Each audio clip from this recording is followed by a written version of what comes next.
Let's go! Yo, what up mga tol? For today's video, ang tatatuan nga pala natin mga tol ay client pa natin to noong 2023. At isa nga rin to si madam sa mga client ko na ora mismo nagpapatato mga tol. Yung tipong mag-i-inquire siya nung hapon tapos magpapatato rin siya nung gabi. Tapos hindi pwedeng yun siya lang magpapatato mga tol. Wag bibit-bit talaga to si madam ng mga kasabay. Yung huling nagpagawa to si madam mga tol, tatlo sila sabay-sabay kong tinatuan. Ninapot kami ng madaling araw yun. At ngayon, dalawa lang sila nagpatato pero dalawa yung pinagawa niyang tattoo tapos isa doon sa kasama niya, di ba? Napakatibay talaga na ito ni madam.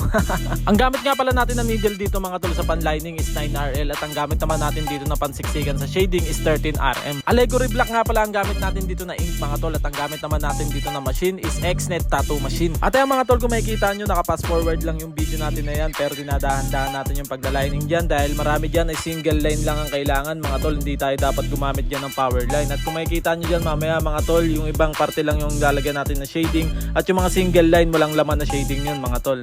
Kasama yun sa design niya.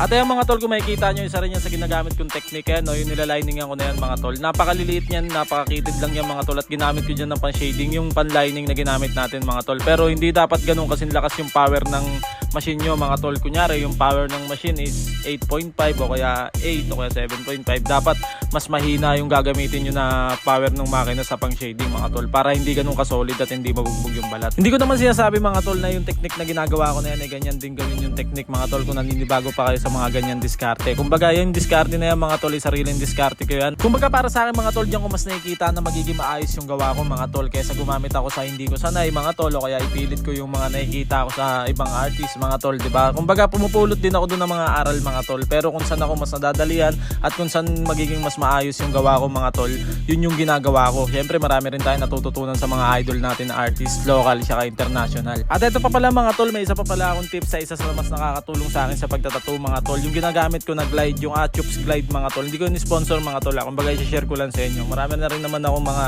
na-experience o nagamit na mga glide. Pero dito tayo napaka-solid na ito mga tol. Galing ako sa How ngayon. Dito na ako sa yung coffee flavor. Napakabango. Hindi ka pa nagkakape, gising na gising ka na. Hindi ko naman sinabi na gamitin nyo rin yan mga tol. Pero sinare ko lang din, di ba? Kung saan yung mas nakakatulong sa akin sa pagtatattoo. Solid yan. At syempre mga tol, patatagalin pa ba natin to? Ito na ang ating final tattoo works. Open po ako 24/7 sa advance booking. Meron lang po akong 20% down payment sa kabuuan ng presyo ng inyong ipapatattoo. Open din po ako sa walk-in and tattoo service. PM lang po kayo dito sa aking official tattoo page, Changgala Tattoo. At nabalitaan ko nga pala na may gusto kayo ipatattoo. Ano pa hinihintay mo? Magpatattoo ka na.